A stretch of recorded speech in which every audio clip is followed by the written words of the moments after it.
Ambassador Zekthar of the Hegemony Council adjusted his crystalline breathing apparatus as he reviewed the human delegation's files one final time. The bipedal mammals from the third planet of Sol had been petitioning for advanced membership, status for 3 standard cycles now, and the council remained skeptical. Such fragile beings, muttered Councillor Vexney, her segmented carapace clicking against her hover throne. No natural armor, no venom sacs, no electromagnetic discharge capabilities. They don't even have proper claws. The other council members murmured agreement. Humans were curiosities, intelligent enough to achieve faster-than-light travel, but seemingly built from the most delicate materials in the galaxy. Their skin could be pierced by their own primitive projectile weapons. They required constant atmospheric regulation. Most laughably, they could die from simple falls. The motion to deny advanced membership passes unanimously, Zekthar announced, as the human delegation was escorted into the crystalline chamber. However, we shall inform them personally, as courtesy demands.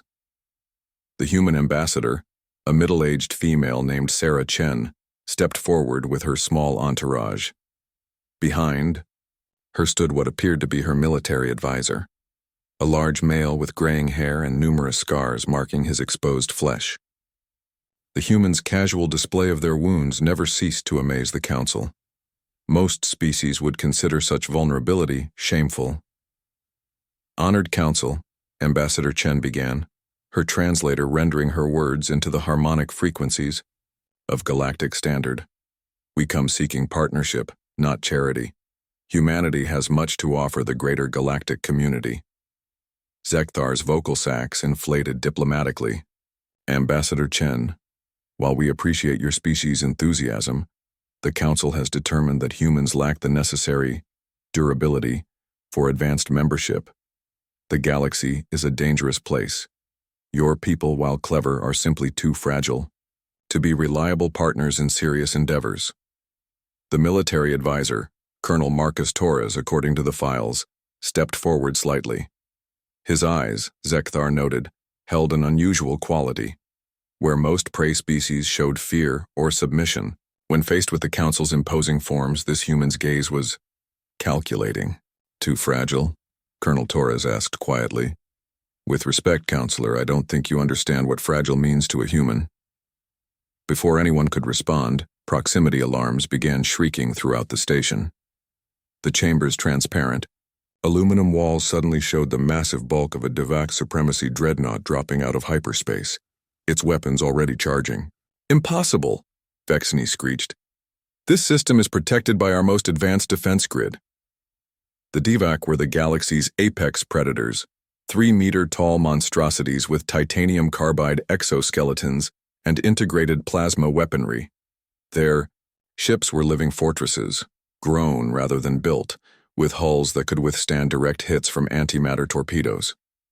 They recognized only strength, and they had never retreated from any battle.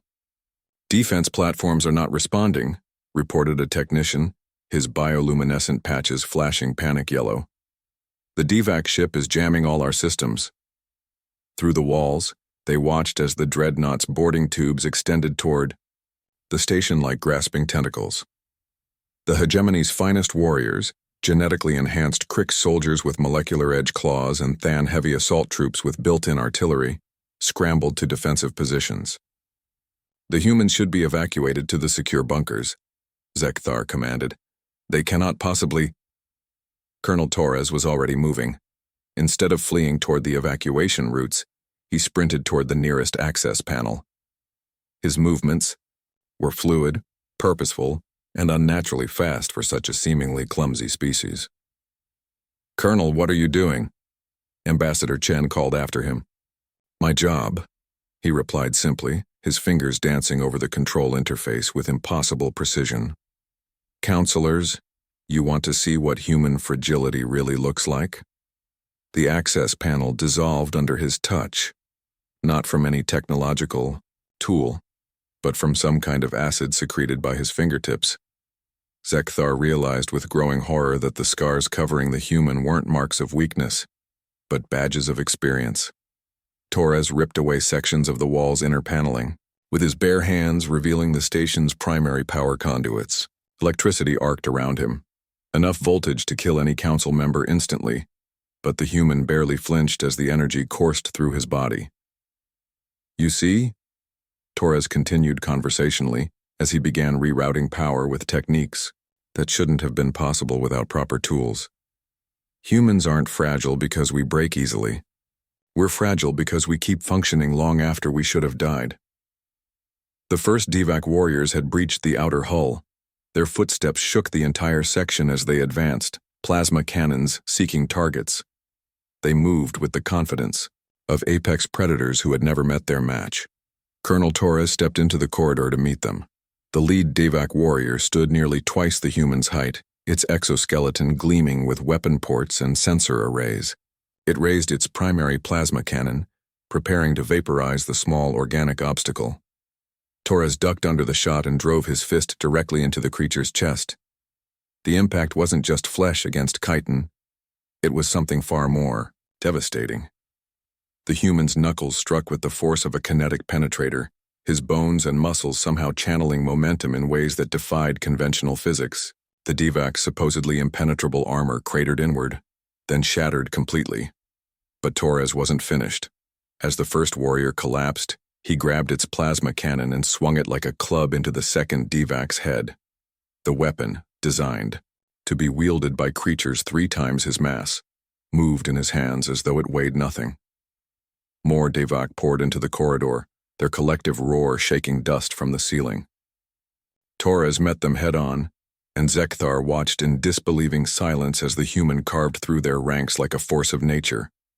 When the 4th Divac tried to grapple him, Torres grabbed the creature's arms and simply pulled them off.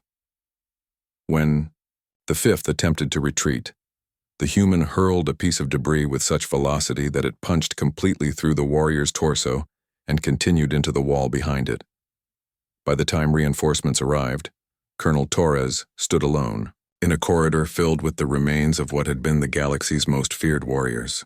His clothing was torn, his skin was scorched and bleeding, but he was still standing, still breathing, still ready to fight. The surviving Divac forces retreated, something that had never happened in recorded galactic history.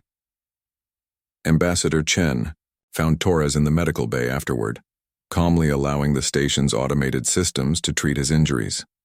Burns covered 60% of his body. His left arm was broken in 3 places, and he had lost enough blood to kill most species, twice over. "Colonel," she said quietly, "the Council is ready to discuss advanced membership." Torres looked up at her with those same calculating eyes. "Tell them we appreciate the consideration," he said, "but maybe they should understand something first." "What's that?" "Humans aren't fragile because we're weak. We're fragile because we're the only species crazy enough to keep fighting when we should be dead." He smiled, an expression that suddenly seemed far more predatory than diplomatic. "And that's exactly why the galaxy needs us."